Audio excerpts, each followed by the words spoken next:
Well, hello and welcome everybody and everyone out there listening. This is the Lights Out F1 podcast. We're 3 episodes deep right now, which currently not trending anywhere, but with the help from you, we will be.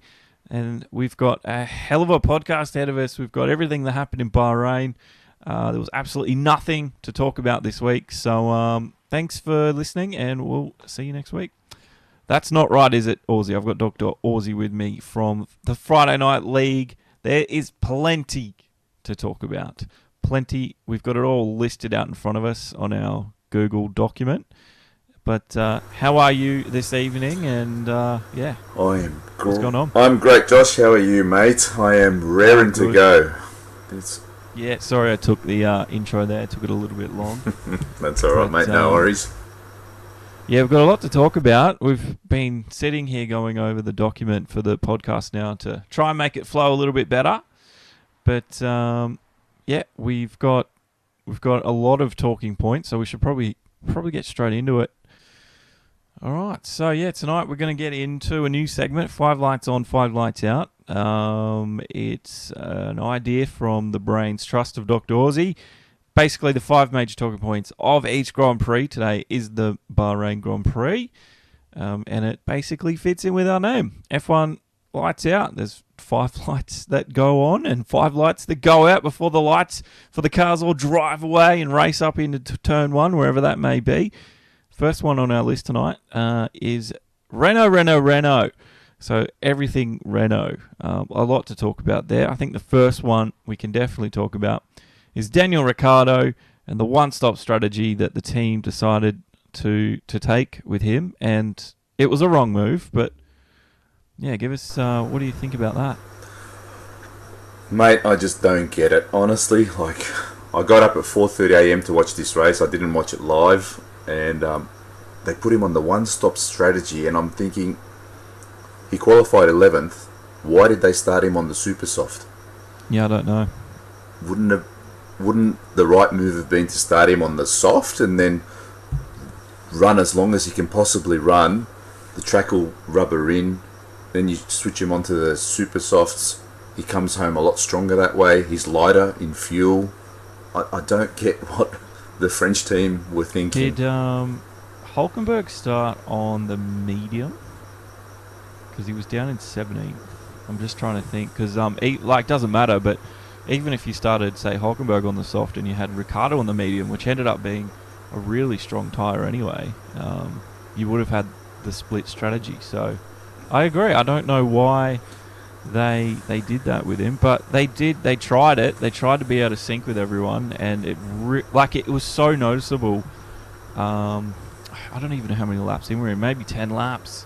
I don't know about you, but I was watching the live timing. Everyone was doing like a 136 or something. He was doing like a 139. It was so obviously slow. Super obvious. He was up to 5 seconds per lap off the pace. That's what I'm saying. I don't get what they were thinking. Yeah, okay, he led the race at one point for about half a lap, but you know, everyone else has gone into the pits and he's still yet to do that. It was just totally wrong. You said about Hulkenberg, I'm pretty sure that he started on the super soft because they were always going to do a 2-stop with him. They chose Dan for the one-stopper. But just quickly speaking of Hulkenberg, did you see his onboard footage that Formula One posted on their website today? You talking of his opening lap? Yeah, I did. It was an impressive opening lap, and he avoided most of the carnage. I'm not one to give the old Hulk much praise, but that opening lap was a bonza lap. What did he start? 17th on the grid, and by the end of the first lap, he was one place behind Dan. So there was one car between them. So that was an awesome lap, and it's good to watch too. So if anyone out there hasn't seen it, get onto the Formula One website, and they're doing some great stuff this year. And they started last year with their little highlights packages and stuff that they're posting, and it's consistent too, so it's good. Yeah, how good is it? I know this is off. We're going to go on a tangent as we do. But we do that. That's us. Liberty have come in. They've started doing the YouTube thing, the Facebook thing, You can actually go on after the race now, like say, because I know one of the guys in the Friday Night League said it. They said, "I'll just get up in the morning and watch the highlights on YouTube." You couldn't do that back in the day.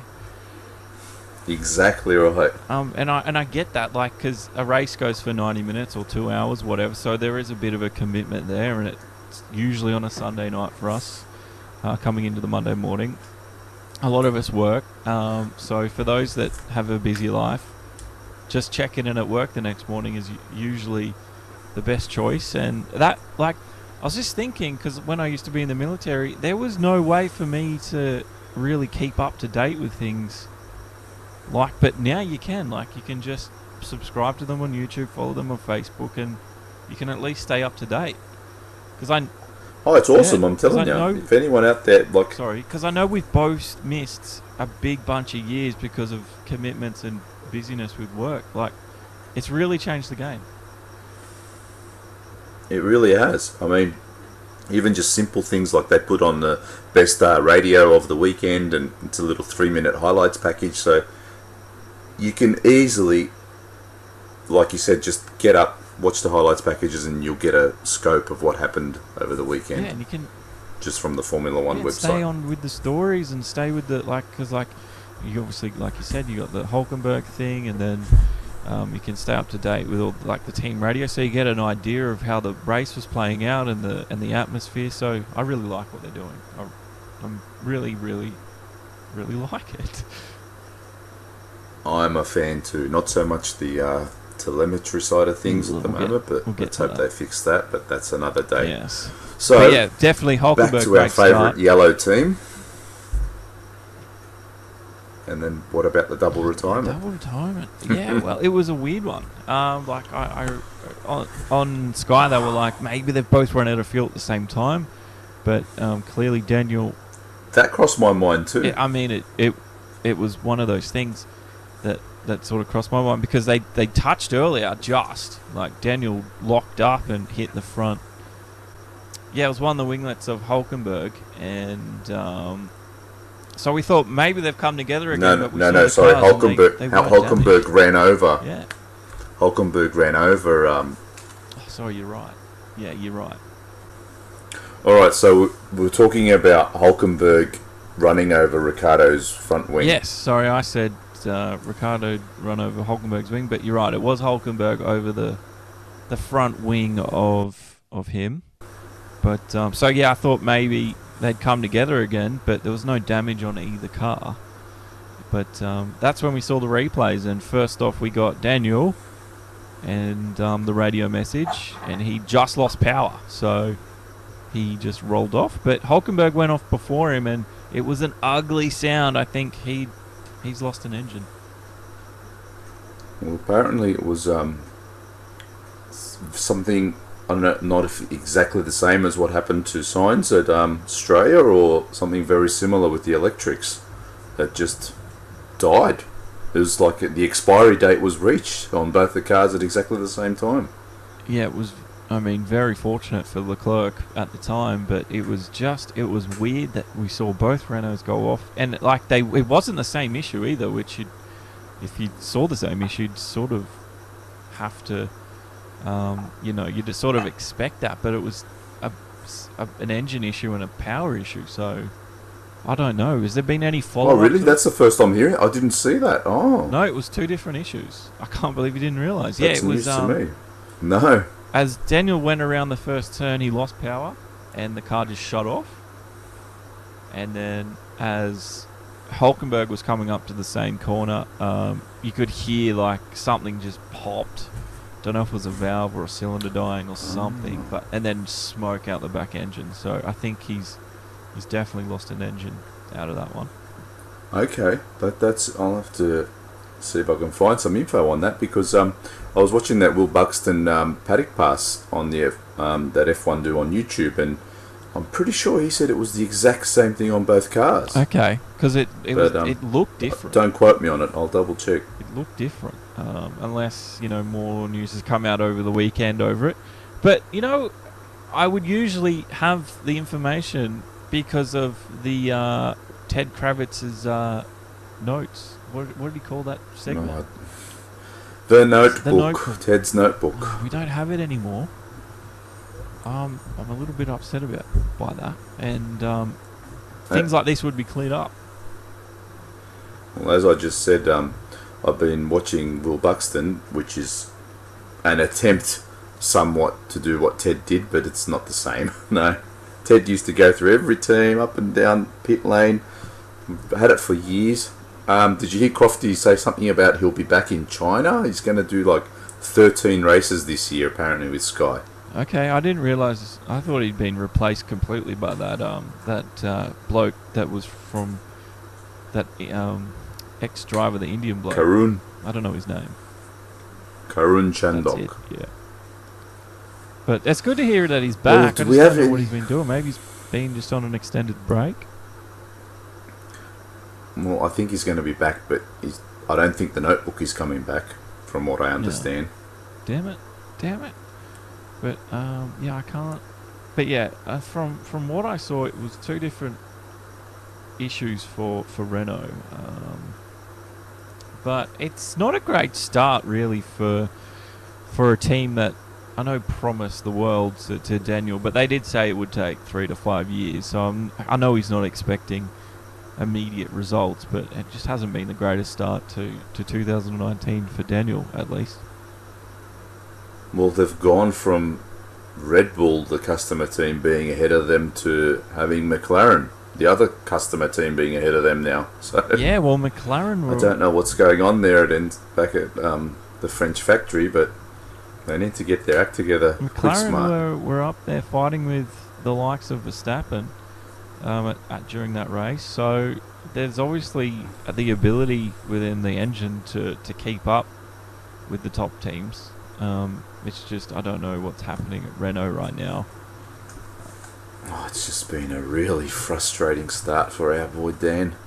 And I can't imagine Hulkenberg is too happy, but he hasn't really been outshone too much. I mean, he got smashed. If you just looked at qualifying, Hulkenberg starting 17th and our man Dan in 11th. Like, Daniel still didn't even get to Q3, but at least he got to Q2, where Hulkenberg didn't even get out of the first session, which was a surprise to me. I don't know if they just were caught sleeping there. I don't know. Is it just another Renault thing? I think they said he had...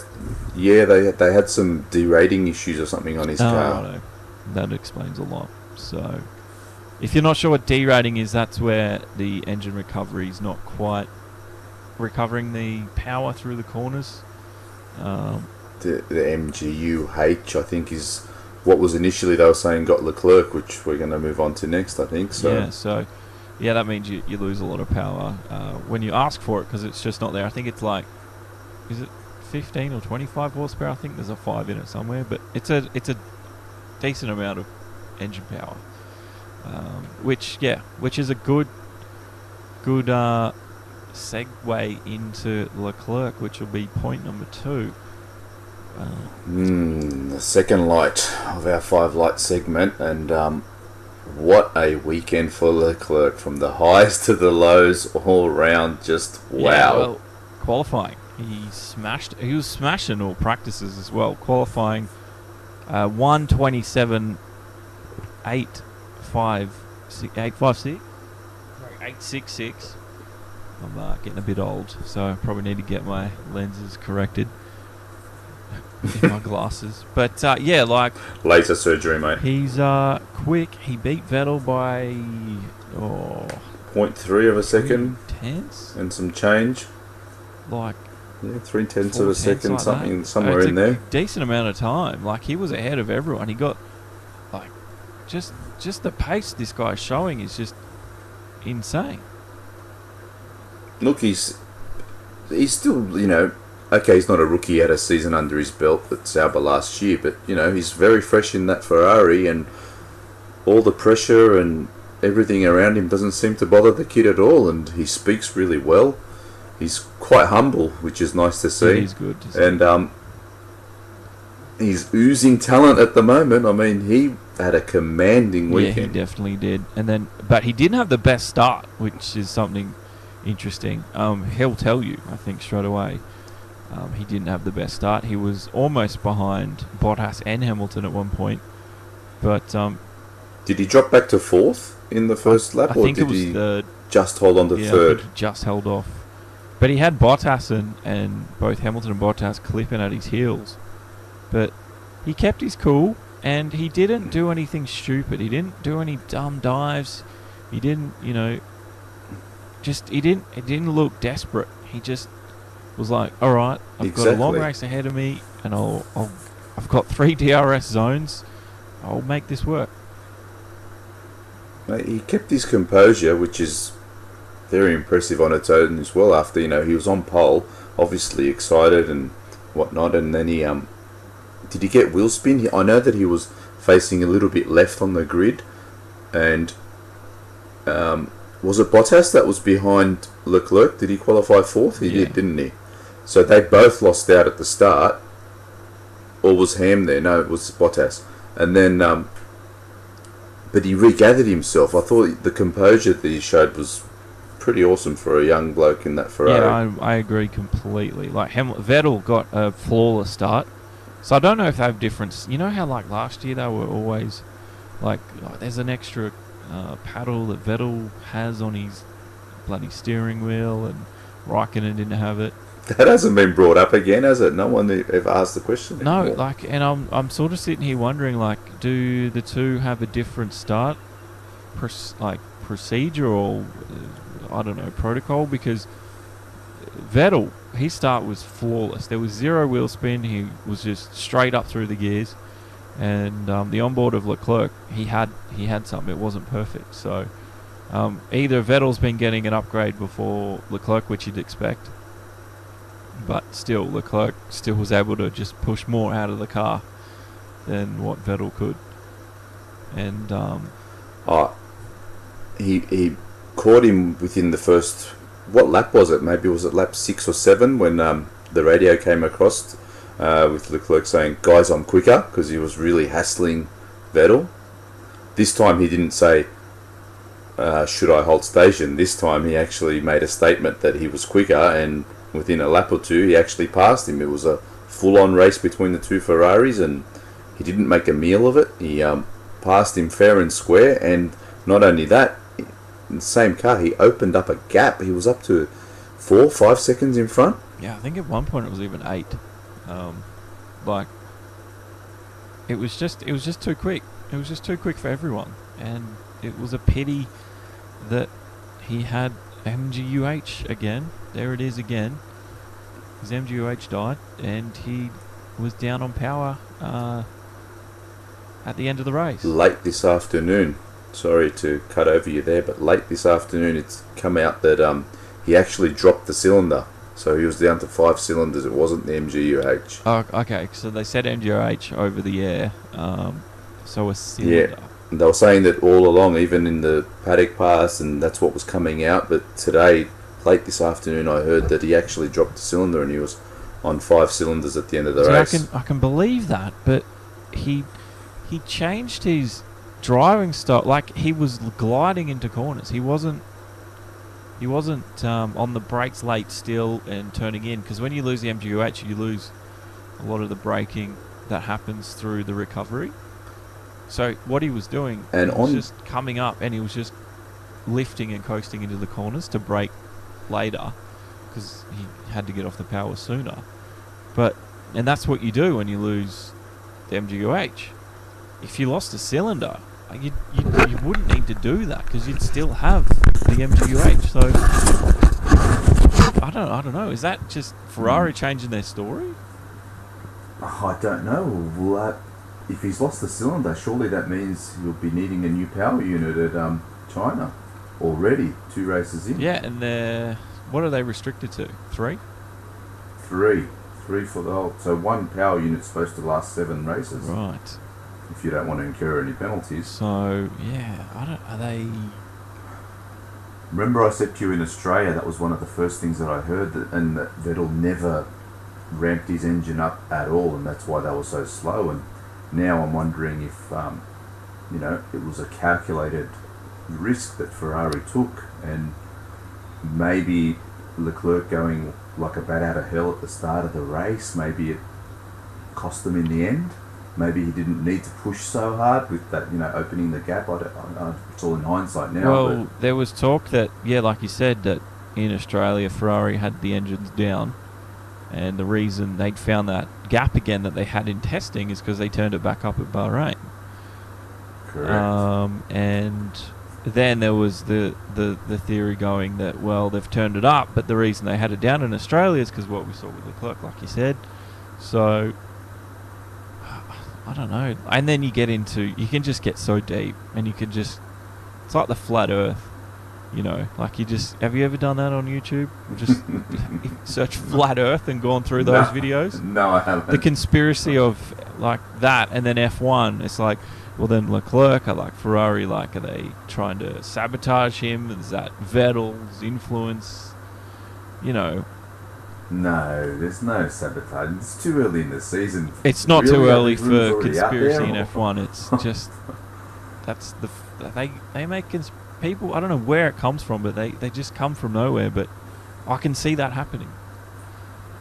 Well, I've got a rumor coming up later on in the podcast, so stay tuned. Well, I haven't heard about it, but yeah, interesting. That was Leclerc's weekend.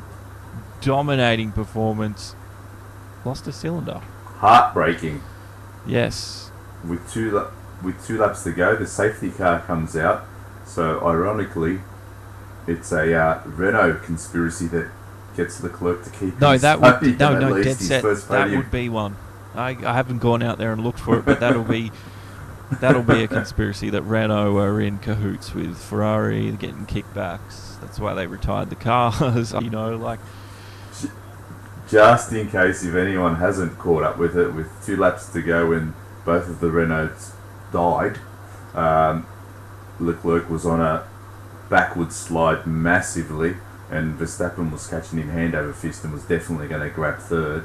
Yep. But the race ended up finishing under the safety car, so Leclerc got his first podium in F1. He sure did. I mean, he took it pretty well. A very deflated third, wouldn't it be, after when you just had that victory in the palm of your hand? Well, yeah, like it'd be like coming off a high and you're just on that down. Like, because he would have been like all race, like, this is in the bag, I've got this done, all I need to do is, get my strategy, or, get the pit stops right and just keep it clean and get through the traffic when needed, which he was doing. And then all of a sudden, you heard his voice when he's like, I'm down on power, what the hell's happening, the swearing. But then... Well, that's the name of our podcast this week. There's something strange with my engine. Something strange with my engine. F. But then... Yeah, so... But then, he did something which I've not seen many drivers do. I don't know, if he took a moment or he took a breath, but then he was just like, I'm going to keep going and I'll do my best, and he did what he could. Well, you remember what Dan did last year in Monaco? It's exactly what I think of when I think of what happened. Yeah, the difference here is that it's just so much easier to pass at Bahrain than it is at Monaco, so he was just a sitting duck. Exactly. There was... But he took it on the chin, which is a breath of fresh air. I mean, he seemed to take it well, especially for a young kid. I didn't see any sulks. No. So, but I'm a fan. Well, the commentator said that he needs to be like a Schumacher here and just pretend the car isn't broken and drive it like it's not broken. And almost immediately, Leclerc was doing that. I know he was sitting there, and you can hear it on the radio. He's like, I will keep calm, and I will continue to do I'll do what I can. And he did, and he didn't complain. Unlike our next light 3 and the 5 lights out is his teammate Vettel, who did not keep very calm with Hamilton hassling him. He's got a problem, hounding him, and he really does. Like, he's got an issue he needs to deal with. I know he's an emotional guy, but a 4-time world champion doesn't spin that much. Like, I heard a stat today that in the last 10 races, he's dropped it 4 times. Now that's 40%. Yeah, it's a big stat. In the heat of the battle. That's not a good stat for a 4-time world champion. So he's not coming out ahead in any of these will-to-will battles. Like, you could just think back to last year. Obviously, everyone thinks of the German Grand Prix when he drove it into the wall, but then he lost out at the Italian Grand Prix at the chicane when he was wheel-to-wheel with Hamilton. He dropped it just like it was very similar actually, although they did touch, I think, in that chicane, just a very minimal touch with his front tyre, and he spun it. But yesterday there was no touch at all. He just totally dropped that on his own. Apparently the wind was really bad at turn 4 there, the crosswind. Well, yeah, I saw the flags prior to the race, and I'm sure the wind kept up throughout. It was pretty strong, to be honest. But hey, it's the same for everyone else, and he was the only one who did it. Dropped it. And we did actually see a lot of battles through there because of that extra DRS zone. There was quite a few battles. It's exactly where Hamilton passed Bottas as well, didn't it? Yeah, it was like the same, and Bottas did the same thing like at the lap before that. So, like, we'd seen cars overtake and go wide and still keep it straight. Yeah, you're right. So, I don't know if Vettel if that's it, like if that's the straw that breaks the camel's back, or is there a way back for him from here? I feel like in China he has to win. Like, if Leclerc beats him in China, I just don't see a way back for Vettel at all. Just mentally, he's just going to be rooted. Yeah, he's an emotional one. Because I thought the same thing after he beat him in qualifying. I was like, what's going on here? Is this going to cause a rift? Well, qualifying didn't surprise me as much. I mean, if you remember, Ferrari actually stuffed Vettel up in Q2. They put him out right in the middle of traffic for his first run. That's another thing Ferrari always do. Exactly right. So what happened is he had to go out for a second run. So for Q3, he only had one set of tyres left. So basically it was one-shot qualifying for Vettel. So he didn't get 2 runs at it. Still, it's no excuse. He is a 4-time world champion, right? So you can't say, oh, that's why Leclerc beat him. But it is a reason that can be pointed out that he probably just wanted a safe banker lap, you know?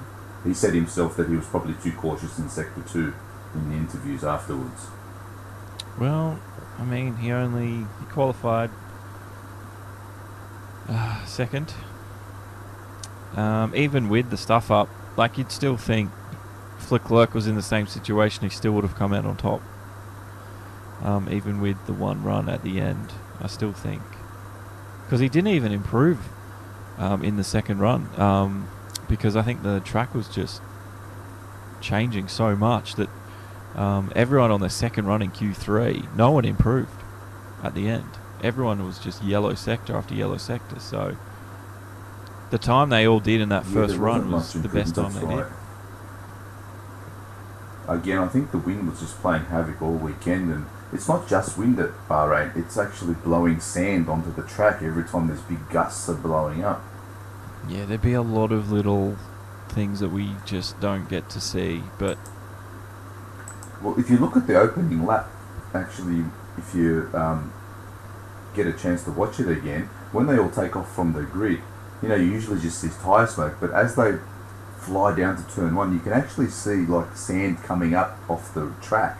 Yeah, right, I didn't look that closely, but I do have a recording, so maybe I will go in and have a look. Yeah, you'll notice it. And obviously, that's what they're saying was affecting the high degradation of the tyres as well, because they're probably sliding around just that little bit more than they were expecting, which is thermal deg on the tyres and causing them to wear out a lot quicker than Pirelli was anticipating. Sand will just be like fine sandpaper. So, yeah, obviously. That was one thing I didn't understand all weekend. I was like, why are these tyres just not lasting? But that's a good point. But yeah, Vettel. Just like you said, he needs to put it on in China. Otherwise, you reckon he's done and dusted. Honestly, do you reckon he's done and dusted? How would you be if you're Hamilton? I honestly think I'm putting a lot on it, and it's probably a big call, but I honestly think that if Vettel does not have a super Chinese Grand Prix, he's done for the year and pretty much done in F1, I would say, because where does he go from here? We said it in our preview show early on, if Leclerc ends up on top of Vettel at the end of this year, where does he go? This is reminiscent of Daniel Ricciardo versus Vettel at Red Bull. What happened there? That's a good point. Yeah, that's a good point to bring up. Yeah, so I guess he's done. But even forget about Leclerc, but how about Hamilton? He knows he's got it all over Vettel now. Every time they go wheel to wheel, he comes out on top. How many times has Vettel come out on top? Oh, none. I don't remember. Just off the top of my head, I couldn't tell you any right now. Sorry? So, I said just off the top of my head, I couldn't tell you any times that Vettel has come out on top of a wheel-to-wheel battle with Hamilton. Like Monza, he got beaten. It's just, there's something wrong. I mean, we know he can do it. Yeah, something's scaring him. I don't know what it is. Because you go back in his Red Bull dominating days, you know, how many times he went wheel to wheel with Mark Webber and basically bullied him out of the corner, and he was going wheel to wheel with Alonso back in those days, you know, with Alonso in his prime in the Ferrari. But I don't know what's going on with Vettel. His mongrel's gone. Maybe he needs to go and see. Yeah. It's been given to Bottas. Has it, or has Bottas reverted back to Bottas 1.0 this week? Well, I think he's still a bit. I think he's still a bit like feisty, but I think maybe it's Bottas has got that mongrel, and Vettel just wants it back now. No, I don't understand what's going on with Vettel. It just doesn't make sense. I mean, especially when we've seen that he can do it years gone by, but it just seems like maybe last year was the straw that broke the camel's back right there last year when Hamilton beat him out, because maybe he just feels he can't beat Hamilton. I don't know what it is. Does he get nervous? Why did he spin it? Yeah, like, because I was watching Nico Rosberg's, he does a vlog, and he was doing one about Bahrain, and obviously he had a lot of fights there with Hamilton over the years. But he always talks about how like taxing it was to battle against Hamilton like that. And I wonder if there's a similar thing happening to Vettel right now. And like he said, last year was the camel, broke the camel's the straw that broke the camel's back sort of thing. And now that Leclerc's in the team and he's sitting up there fighting with him, that now Vettel is trouble. Vettel is sort of this Nico Rosberg that is just going to be like not on the back, like he's capable, but he's just so stressed out, and he's going to have to be working 120% this year to get anywhere. I just wonder if that's what's happening. Yeah. Like, personally, I'm not a Vettel fan, but I'm also not a Vettel hater. I might have been in the past when he was, being an ass to Webber, but I don't get what's happened to his talent. Let's put it that way. Well, they always say class is permanent, form is temporary, so maybe it's just in a temporary slump. Well, if Leclerc beats him hands down in China, surely Ferrari changes their theory of, Vettel is our number one driver. Surely they start, swinging things towards Leclerc from there on, if he does actually, dominate like he did this weekend again. Well, if they don't, we might even see the youngest world champion in Leclerc at the end of this year. Who knows? It's very possible with the way he's going, but it's been impressive. Definitely a possibility. Yeah, so what was that? 1, 2, 3. You're up to the fourth light. We've got written McLaren turning it around. I don't know if there should be a question mark on the end of that, but I think maybe McLaren are on the way of turning it around this year. They certainly impressed me so far.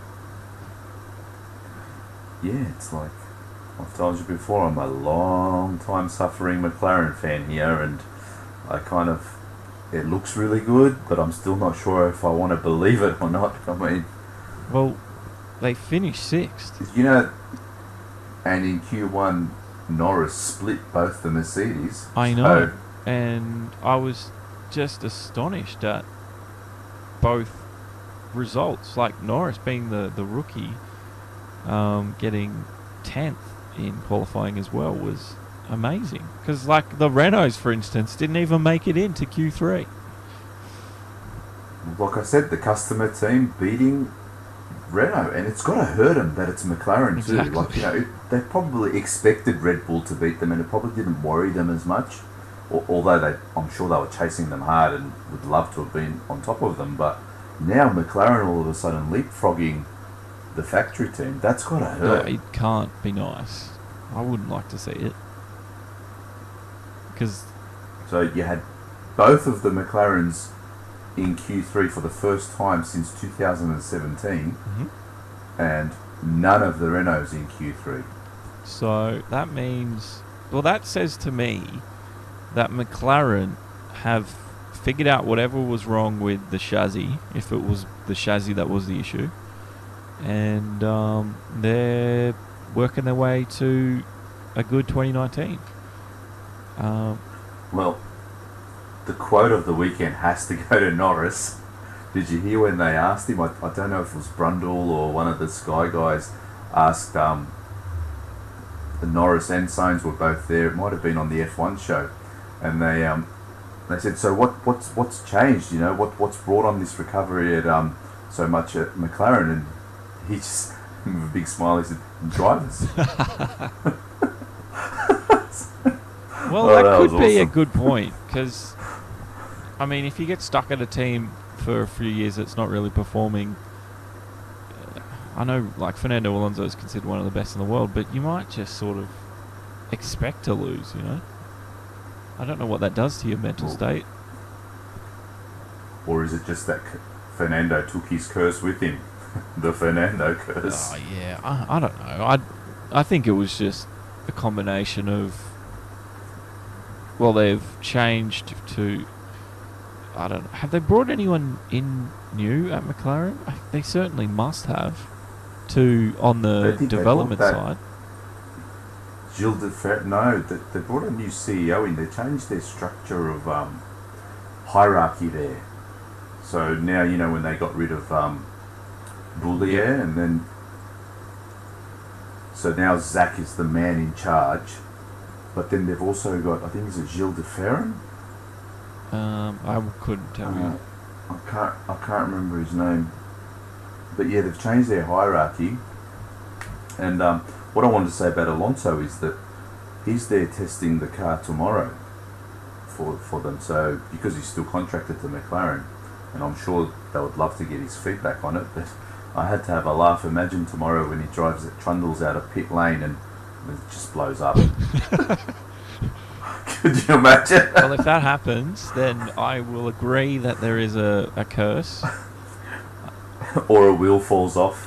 Yeah, or that. Or a wing blowing up. Yeah, but I reckon, like, he should get out in testing and just blow them away. He should probably even match or even beat the times that we saw the guys do during the Bahrain qualifying race, etc. So I'm expecting that to happen. Do you think it'll be enough to whet his appetite to want to return all of a sudden? I don't think so. No, I don't think it'll make him want to return, because he's doing so many other things. He's got his own team. It's like Formula Renault or whatever it is. Yeah, an eSports team karting as well, team, his eSports team. But his main focus is Indy 500. He wants to wrap that up. He wants to win that badly. Yeah, exactly. So I don't think it'll be enough to want him to bring him back, but I think he'll go out in testing and just blow them away and say, look, I'm still a force to be reckoned with. This wasn't just, you know, it was everything. It was a bad car, the chassis, whatever it was, I'm still a good driver type thing. So, well, that's tonight, our time, the test. Yeah, I think it's sort of happening. It's going to be interesting. So we'll have to keep an eye on that and see how it comes. And also, just another sidetrack that we're taking here, but we're getting a Schumacher driving a Ferrari once again as well. So he's testing the Ferrari tonight, and then the Sauber tomorrow. Yeah, well, I'm fairly sure they were live streaming him getting into the Ferrari. So I'm pretty sure as we speak that's all happening. Okay, but we don't have Formula One TV Pro in this country, so I can't watch it or tell you or whatever. Thanks. That's Foxtel. Yeah, thanks Foxtel. So McLaren turning it around? I think so. I think's my conclusion to that one. I'm going to keep my fingers and toes crossed that we see more of the same at China. It's going to be a real testing one, that one with the big long straight, and we'll have to see if they've got rid of some drag that they had on their car last year. Good point. Well, we'll find out in 2 weeks. Third DRS zone. They started doing it like last year, adding third DRS zones to tracks. They added one this year to Bahrain. How did you feel about I don't really have much of an opinion on it. DRS is one of those things where I've sort of just come to accept it. I don't know, like a DRS zone on a straight, it's going to create more overtakes, which I think it did. It at least gets the cars caught up behind, and now that they're able to at least follow a little bit easier, because I think that was happening. I think cars are following a lot more. I don't know, I think the third DRS zone created a lot more overtakes during turn 1 and DRS zone 2, I think, turn 4. Without a doubt, it definitely created more overtakes, but I know you like them to be created, what's the word, naturally, but I don't mind this assisted stuff. I'm just not sure if that third zone, especially around Bahrain, which is not a notoriously hard track to pass at, was actually needed. Who cares if it's needed? We had there was 97 passes in that one race, and 47 of them were under DRS or something like that, or 57 of them. Right, so about just over half. Yeah, but just that third DRS zone, I'm just wondering without it now, because the cars are supposed to be able to follow each other a lot closer and easier than in previous years. So we didn't actually get to see without that DRS zone. Maybe would the battling been better through there? We don't know. But then that's a moot point, because it's like we've added the zone. Yeah. Who cares? That's what I'm saying. So we're adding it all. We're making them be able to follow each other better, and we're giving them more powerful DRS, and we're giving them a third extra DRS zone as well. So it just it just bugs me a bit. I'm just a bit of a purist when it comes to this, and I'm thinking, no, we should be getting rid of DRS zones, not adding it's more. Not so much DRS that bugs me. It's like, I know hybrid and that it's the way of the future, but when those things break, like Leclerc, well, if it was the MGUH or the bloody cylinder, but let's say it was the MGUH, he's down 25 horsepower and he was going to get caught anyway, because that's what happened. At least happened to Daniel at Monaco. That annoys me. I think you'll find it. Sorry, I just have to correct you. I think you'll find it's like 150 horsepower or something, not 25. It's a massive chunk. But if it is 150, that's why he all of a sudden loses 5-6 seconds a lap. And that annoys me more than the DRS, because DRS is just a mechanical switch, and I don't know. Like, that's a really weird conversation to get into, but it is. We could have a whole podcast debate on DRS, because like you're saying with the MGUH and the MGUK, but then I counter that by saying, yeah, but that's the same for everybody, but so is DRS. But here with the it's up to the driver when and how they deploy it. It's a tactical thing, whereas DRS, it's a given zone. Like I say, just give them one DRS to use per lap. It's a given zone within 1 second. No zones where you can use the power. I say no zones. I say every driver gets the opportunity to use DRS once per lap. Right. So then, at least then I see it as being, you can also use it as a defensive tactic. Yeah. Well, that would, I'd like that too, because you've got no hope. I understand now if you're the car in front and that you're not behind someone and you don't have DRS, you've almost got zero hope of defending it. Well, it adds like 20 to 30 kilometres per hour on the straight with DRS open. Yeah. I think even up to 40 kilometres per hour. So what hope does the guy in front have? Even if he brakes later, there's just no chance. There needs to be some changes here. Maybe you're onto something there. This is my bugbear. I'm starting to turn my... I see the point that you can make there, but I don't... Well, this is only episode 3, mate. By episode 50, I'll hopefully have you on my side. Well, I don't hate DRS, but I see what you're saying. So interesting. Well, I'm going to stay on the fence for now. We'll see what happens in China if we have 5 DRS. Yeah, well, if that happens, if it's just a DRS fest, I don't know, might get a bit boring. Who knows? But yeah. So 5 lights on, 5 lights out. There are 5 main points. That's taken almost 50 minutes, but I think it was... Well, we've wrapped up the race pretty much with the main talking points that we felt. We didn't go over each car one by one like some other podcasts do. We're not going to name anything, but they do that. So if there's anything else you want to mention in our checkered flag section, now that we've got the lights out, we've ran through to the checkered flag.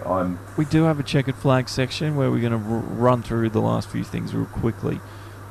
Basically, one of the really quick things I wanted to get through is I think the midfield they have a chance this year of fighting for top spots, even podiums at some points, I think. I think the big competitive midfield we have a real battle for that last spot on the podium, especially when something goes wrong with the big boys. Yeah. Definitely. It's a bit crowded with two quick Ferraris and Mercedes, but if something does go wrong, you're right. They're definitely up for a shot. And then if you've got 4 genuine drivers battling for those top spots as well, then you're also increasing the chances of, doing a Vettel or bumping wheels, which again opens the door for the midfield. And I think this weekend definitely proved that the Red Bull is definitely a midfield team now after their surprise podium at Australia. Oh yeah, they were not going to be getting that podium. They were quite a ways back, yeah. They would not get, Australia doesn't really, it's not a track where it shows the real performance of a car. It's a street circuit. So correct, yeah. I think Red Bull have always been suited to street circuits, if I'm not wrong. Talking of the midfield, Stu, we forgot to mention I forgot to mention when we were talking about McLaren that Sainz, he was on it this weekend. He was unlucky with what happened early on in the race, but who hit him? Stroll? I can't remember. No, Verstappen hit him. No, Verstappen. When he went to overtake Verstappen, and he kind of closed the door on him, and Verstappen bounced over the inside curb and understeered into Sainz, but he had some real pace. He did. He had pace over the Red Bull. No, that's what I mean. I really think McLaren this year are they're as quick, if not maybe even quicker at some points, over Red Bull. That's why, like you said, Red Bull's a midfield team now. Yeah, I think so. Yeah, I really I do as well. So that was just what I wanted to go over really quickly. What's anything you wanted to really talk about?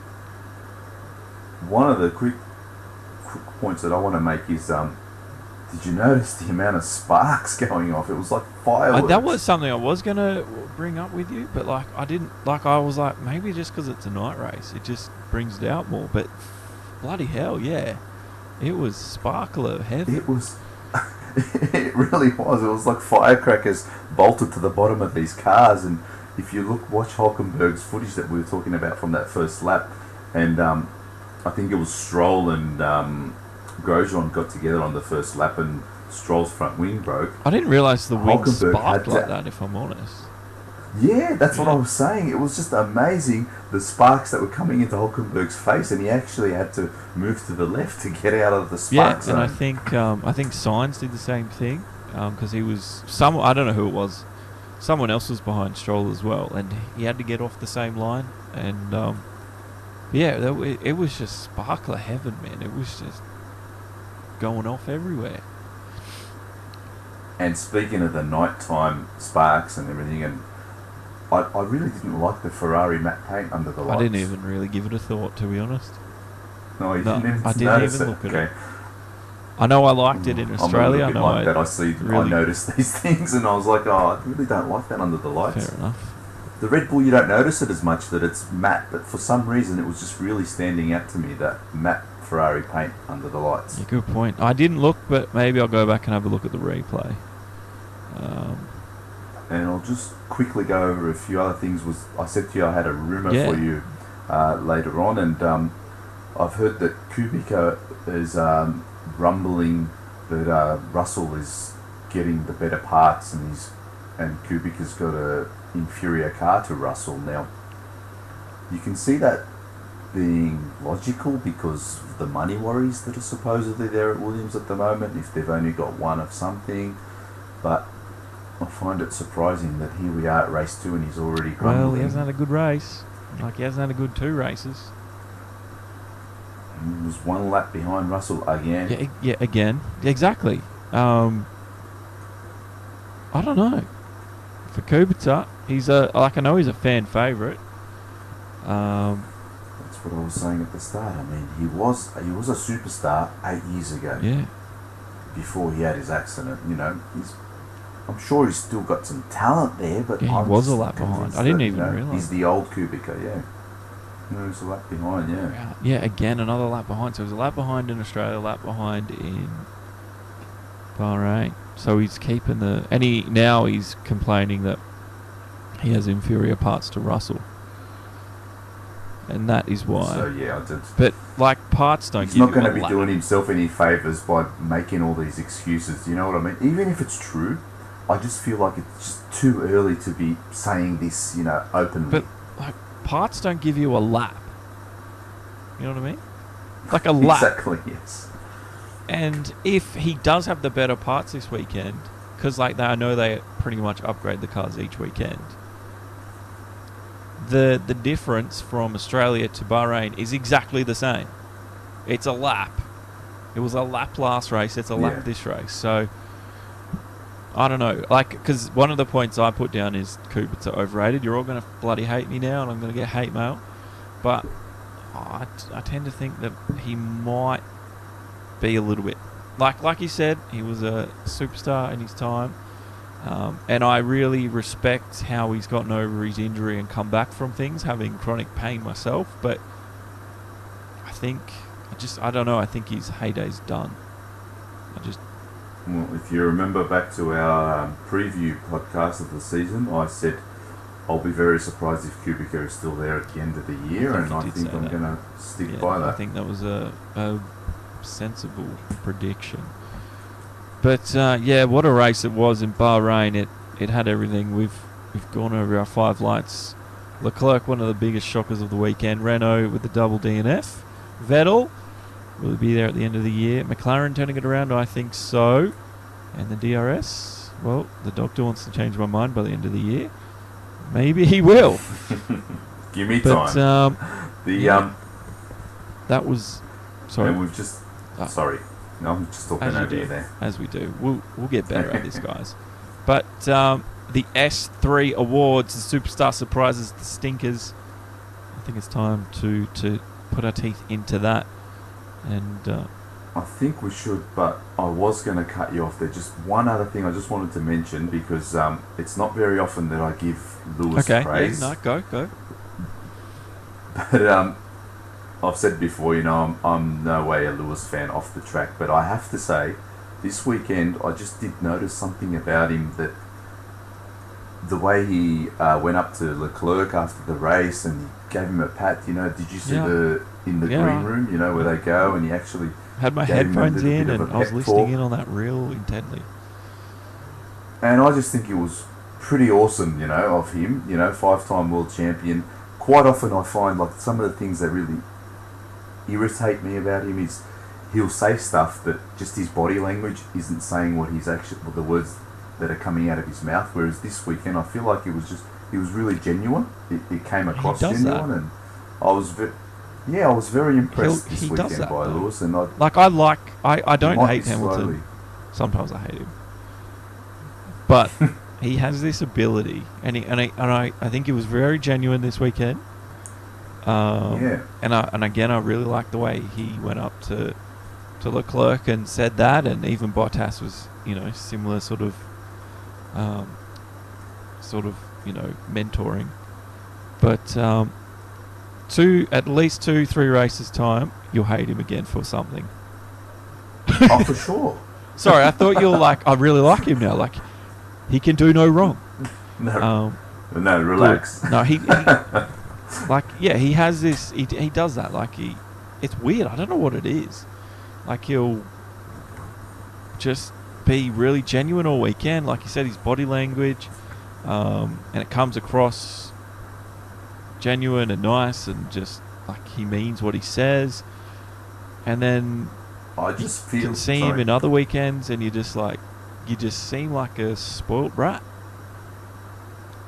Yeah, he's got this smug look about him sometimes, and he's saying stuff which should be sounding and it's good. not. Yeah, I know what you mean. Yeah, it just looks like it's just words coming out of his mouth, you know what I mean? Whereas this weekend he actually looked like he meant what he was saying, and I just got a feeling like maybe there's been a little bit of maturity there, and now he's a 5-time world champion, Yeah. one of the leaders in F1. So I don't know. Well, he's getting a bit older. Time will tell, I guess. But let's balance this out by saying that I freaking hate his hair. He should just shave His it. cornrows. They are. Yes. There was a weird video on my Facebook stories. It's a bit like, I don't know if you've used Instagram. They have stories where it's like a 5-second video or something. But it comes. I saw that when he had it all out. Yeah, did you see that video? Because it popped. I must have liked his page, and it's popped up, and he's sitting there like ripping out his hair, like his cornrows in his hair, and I was like, this is the weirdest video I've ever seen. And then he puts it in his mouth, and I'm like, what are you doing? You saw that? That was weird. That's the Lewis I hate. Like, I hate and that. then, but like before all that happened, he was like, here I am with Tommy Hilfiger, like, I want to create change and like make the world a better place. I'm like, whatever, you do that through fashion, mate. And then he's like I get that you have a passion for that, but then he was out doing his hair, and sometimes I just think his mind is not on F1, but then he goes out and has a weekend like that, and he just proves me all wrong. So, anyway. Look, he's a different bloke on the track than he is Totally. off the track. That's for sure. All right. Okay, so let's move on to the the S3 awards. Superstar Surprises Stinkers. Superstar is the best driver of the weekend, gets you 2 points. Now I'll start this one this week, even though the poor guy didn't win and he come third, and even though he was on to win the race and he lost a cylinder, I still want to give it to Leclerc. I just think, including qualifying, the way he handled the situation, and just the way he sat there and just kept going, eyes forward, I just think he just showed why he's a future world champion, if not going to be the world champion in 2019. He was, without doubt, the superstar of Yep. the weekend. I mean, Lewis got the win. Some could say he lucked into it, but then again, why didn't Vettel luck into it? He should have been there. He wasn't. So, Lewis just collected as he does. But as far as superstar of the weekend goes, it has to be. And then, I know we've got written down, it says driver or incident which surprised you, but it should really be driver, because these are driver awards. Yes. Which driver surprised you this week? Well, I think I gave it to Norris in Australia, and honestly, I'm going to give it to him again. Okay. To finish 6th in only his second F1 race in a McLaren, which most people gave no hope to before the season started in Australia, so I'm going to give him another point. Well, we agree on something, because I'm going to give it to him as well. Okay. Same thing, like he's beaten Raikkonen there, but Raikkonen's been in it forever. Gasly got 8th and Gasly should really be getting better than that, especially when his teammate got the podium, even though it was lucky, he still got the podium. And Albon was the next rookie in 9th. So no one really surprised me until it got to Lando Norris, like you said, in a McLaren. And he actually did a bit of a Leclerc off the start as well. Like, he didn't have the best first lap. He dropped back to 14th, but he recovered. Yeah, and he did. I saw that. I thought he was out of it, but he showed me So he held his composure, and like I said, he's not in a Mercedes, he's not in a Ferrari, he's in a McLaren, and he had an awesome he finished drive. on the lead lap.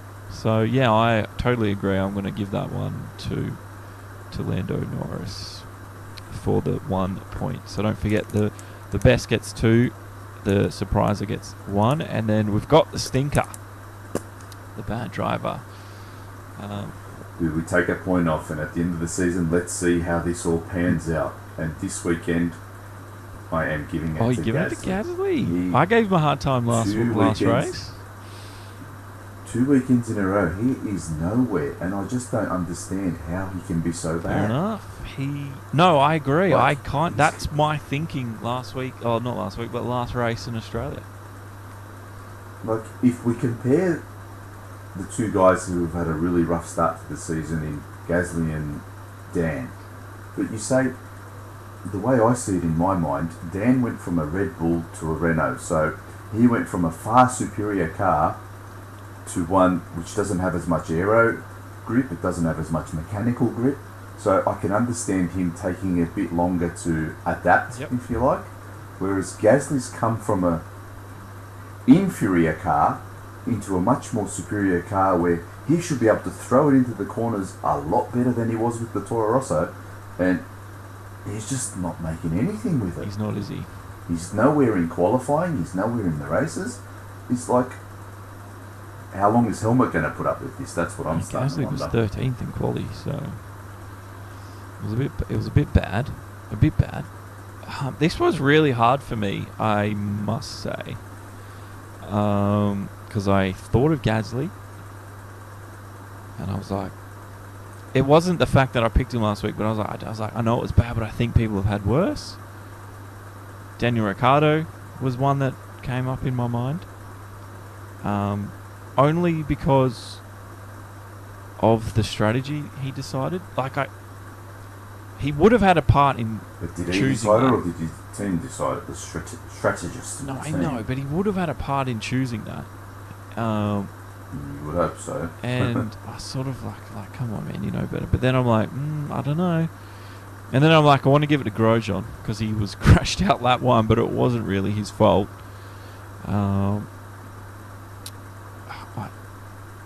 Stinker. I'm really, really, really stuck because I want to give it to Stroll as well because I just don't like him down in 14th there. But like Perez didn't do much better. Really, I can't talk you out of giving it to Stroll if you really want. I'm already running it down, so. Okay, no. But yeah, I don't know. Like Stroll got 14th in the race. Where did he qualify? I can't remember. Stroll. I'll find him on this list. 18th. He was out in Q3. You know what? I've made my mind up. Give it to Stroll. Actually, that was a really bad one from Stroll. He should do better. Back to the Stroll, we know. Who was saying this week that he was quicker than somebody? Perez? Was it someone saying he's quicker than Perez? Well, because he had a good race in Australia, and you even gave him a point. Well, he did well. Yeah, so there you go. No bias. No, but someone said like he's quicker than Perez, or quicker than somebody. Someone out there said he was quicker than someone, and it was a huge call. But yeah. To be honest, I don't pay much attention to Stroll news these days. It was a lap down, so he came 14th at the end of that race. He did finish the race. I mean, I was tossing up between giving that to Daniel, only because of the strategy, but I think because the rules, it's more of a driver thing, not a team call. I'd have to give that one to Stroll this weekend. He's just been nowhere. I know Perez hasn't been much better, but he got points. So that's better. I think in the long run, I think Perez is going to smash Stroll this year. Yeah, I think so too. I think Stroll will make too many mistakes on lap 1, which he tends to do. I think he made them. Why did his wing come off on the first lap? Did he hit Grosjean? Grosjean and Stroll came together on the first lap, and that was like a my hand on my face moment. That's these right. two. Yeah, but he hit Grosjean, didn't he? Yeah. Yes. Good. So and Grosjean got a puncture. Grosjean that had no fault in that, really. That was just unlucky. He's just one of these guys who always puts himself in the position to end up like this. Exactly. So anyway, that was the S3 Awards, and if you want to start doing it, you can start doing it, start getting involved. You've got to give your best driver of the weekend, the driver that surprised you, and the driver that really disappointed you, I guess, over the Grand Prix weekend. And you give 2 for the best, 1 point for the middle one, and you lose a point for being the worst. So you can start doing that at home. Now the Rookie Watch. It's one of your favourite things. Who's your rookie this week? Well, I gotta go with my boy Norris. I think it's mutual, because I'll do that as well. Like he's just on fire. I had a watch on Norris before the season started, but I wasn't hearing much at all. Too much about him. I was hearing more about Russell. It seemed to me like a lot of people weren't expecting much from him at all. To be honest, I don't know if it's because he was going to McLaren or I don't really know why people weren't so upbeat and positive about him. But he's proving a lot of people wrong. I mean, he's big into his sim sports. Like he's always online doing iRacing and stuff. So I don't know if that's helped him in the off season, kept him sharp. I know Verstappen does a lot with him. So I know he's been playing with. I know he's good mates with Verstappen, so maybe he's learnt something there. Who knows? But no, you're right. I just hope he keeps going. He's my rookie of the weekend as well. Giovinazzi wasn't too far behind. Pretty agreeable on those awards this week. So yeah, Norris winning that one out by a landslide, and he's done well. Now we're going to end the podcast with the eSport news, and you've got there Williams and iRacing, current car getting laser scanned as we speak. Yeah, well, I don't know if you've heard this news or not, but iRacing are moving towards F1 a little bit finally after all these years, and they've just announced a 12-week series of like F1 short ovals, which is from left field, but they are American. There's a lot of US trucks. They love their ovals over there. Yeah, they love their ovals. So they've got apparently the short ovals, and they're chucking F1s on there, and they've got a TT series. So time trials. So I don't know if you can actually go and race on them, but apparently it's up now and running, and they've got a 12-week series there. I'll And do my subscription and check it out. And the current F1 Williams car, they're laser scanning it now, so to bring it in a future update. So obviously Williams are partnered up with iRacing because they've just released the FW32, which is the Toyota powered Williams. Yeah, well, I know Mercedes have got a partnership at least with GT Sport, because last year's Formula 1 car is in that game. And then they've just released the Super Formula cars, Honda and the Toyota. Pretty much the same car, just different engine. So, yeah, open wheel cars. They're the toast of the town right now. Awesome. Which is good fun. So, yeah, you can...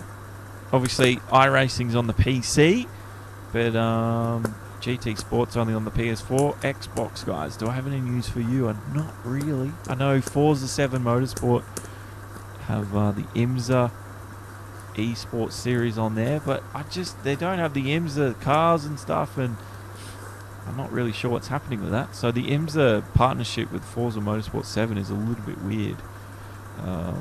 But definitely PlayStation, you're at least covered with the FIA and GT Sport. But the Rome Prix, another PC one, with I think they do it through R Factor 2. And you get the mod and you download that.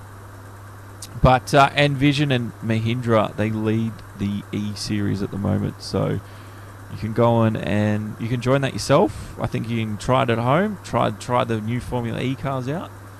But the Rome Prix starts on the 13th of April, and we'll see what happens there. But yeah, and those two teams are leading. I don't know if you're a Formula E fan much yourself, Aussie. Like I've said, I've tried to get into it, but I just haven't been able to get that thing to click within me just yet to go out of my way to watch it. Fair enough. Yeah, it's the way I would put it. Like I see the highlights and I kind of know who's winning, and because I keep up with Autosport and stuff, so I just see. That's about as close as my following goes to Formula E at the moment, where it's just kind of it's far. better than nothing. It's better than nothing at least. And finally, there are some Japanese listeners, because at least on my YouTube channel, there's the majority of you from Japan, apparently. Really? Weirdly enough, it's a weird stat. Japanese qualifiers for your national esports competition through GT Sport. That opens in this month, so you've got that to go for. And some of you were like, why do you talk about GT Sport? I haven't had any comments, but I know I will. GT Sport is the first game that was fully recognised by the FIA, and I don't know if I mentioned it last podcast, but at the FIA awards at the end of last year, we had our first virtual drivers from GT Sport awarded from the FIA. So that's why I follow GT Sport a lot, because they've got a big connection with the FIA. They can test rules, different procedures for races, different formats, and by getting involved with gaming and GT Sport, they can sort of test that out on a bigger stage, because they've got millions and millions of races around the world, and just see how that works and then sort of tweak it from there. But because they're officially recognised, because of the competitions at the end of the year, you will get awarded if you're quick enough.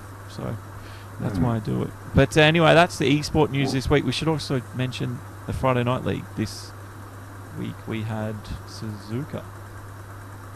And that's what I was going to say. We had Suzuka this Friday, and since our last podcast, we had Russia previous Friday, so round 2 and round 3. Russia was a blast. We had, if anyone out there hasn't seen it, you can jump on Josh's YouTube channel on Demo 1 Garage, or you can jump onto the FNL1 Esports Facebook page and just scroll through the thing, or just jump on, there's a video section there. You'll see the live stream there of the Russian race. Unfortunately, we had a bit of technical issues last week at Japan, and the stream didn't happen. We got like 6 minutes in a quali, and then it dropped, and we unfortunately didn't get the race. So yeah, still working on the FNL1 Esports page. On the FNL1 Esports page, I've also got a highlights package there. It just runs for about 9 or 10 minutes if you don't want to watch the entire stream. But it's a pretty good race to have a look at. I mean, if you haven't really seen much esports before, have a look and you might be a little bit surprised. Yeah, no, I honestly think you will be. Like, I've had a few negative comments about it from people that didn't give it a go, but I can assure you that race might turn people, especially if you are sort of on the fence about it. But it's going to be something to watch. Like esports, I just noticed on the weekend they were airing the FIFA tournament before the A-League games this weekend. Yeah, for football. Really? So that's happening. There was other esports. Even Fox Sports is starting to pick up some esports stuff. So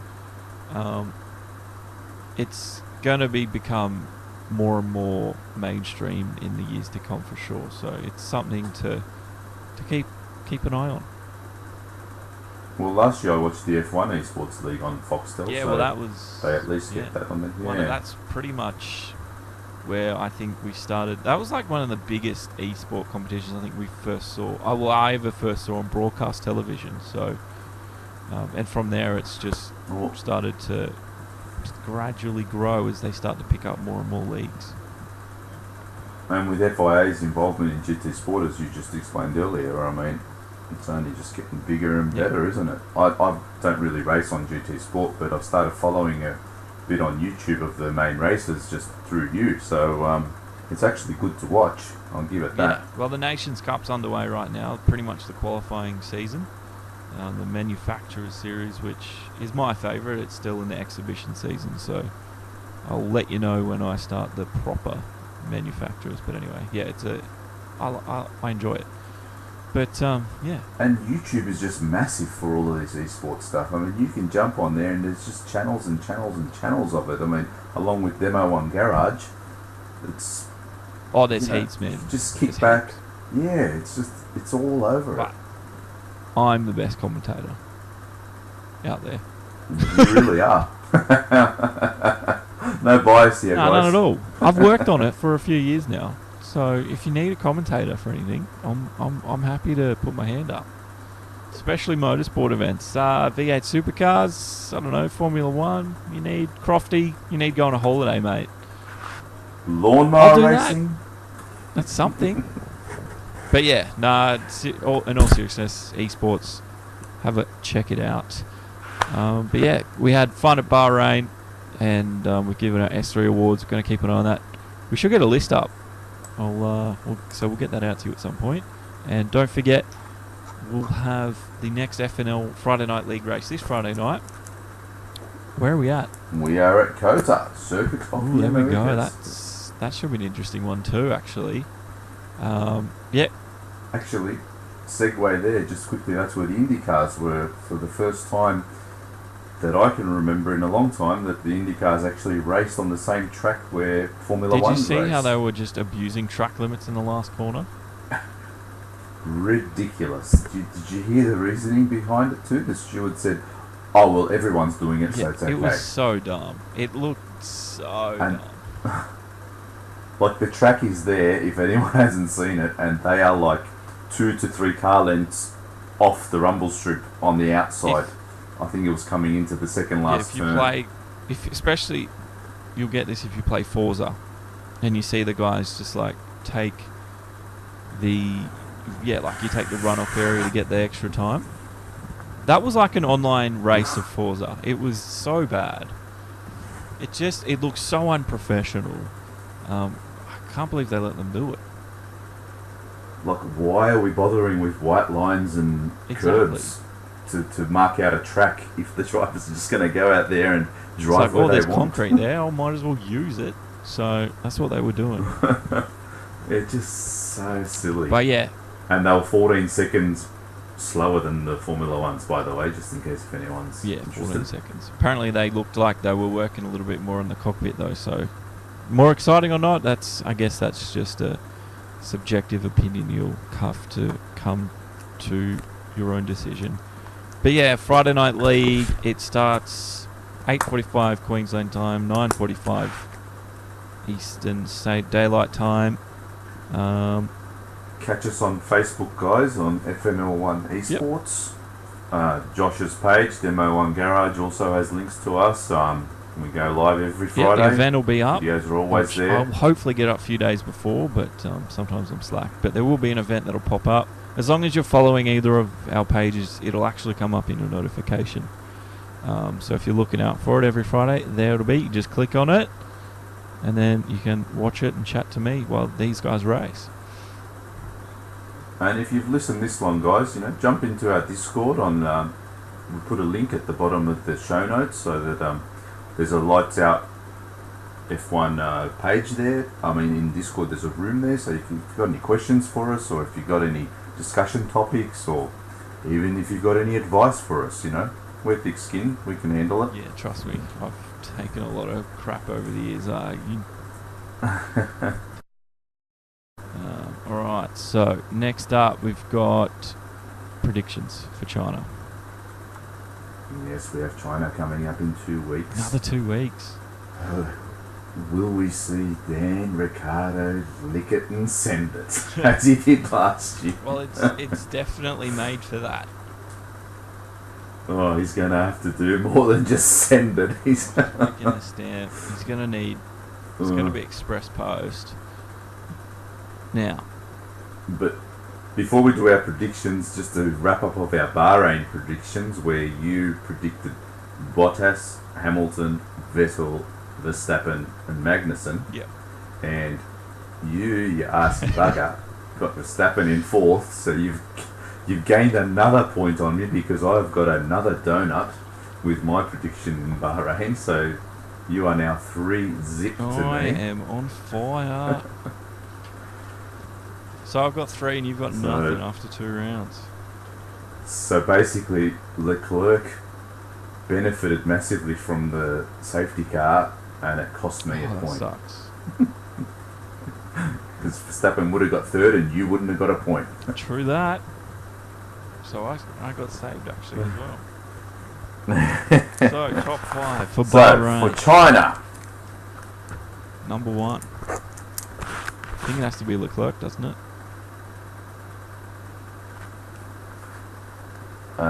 You're going Leclerc, are you? Yep. Alright. For redemption, eh? Well, I've picked Vettel to win Australia. I've picked Vettel to win Bahrain.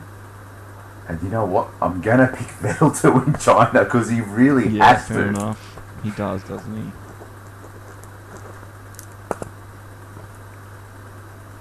For second, I'm going to go with Bottas. Bottas for second. That I hope it happens actually. That'll be good. I'm actually going to chuck good old Sebastian Vettel in second. I just think the Ferrari won too. They are quick. And when they're reliable. Well, reliability, we'll find out at the end of this one, but yeah, I think the Ferraris will just smash it in China. I think they really will. Okay. Who's your third? Handboy? Bottas. Ooh. Chuck Bottas up there.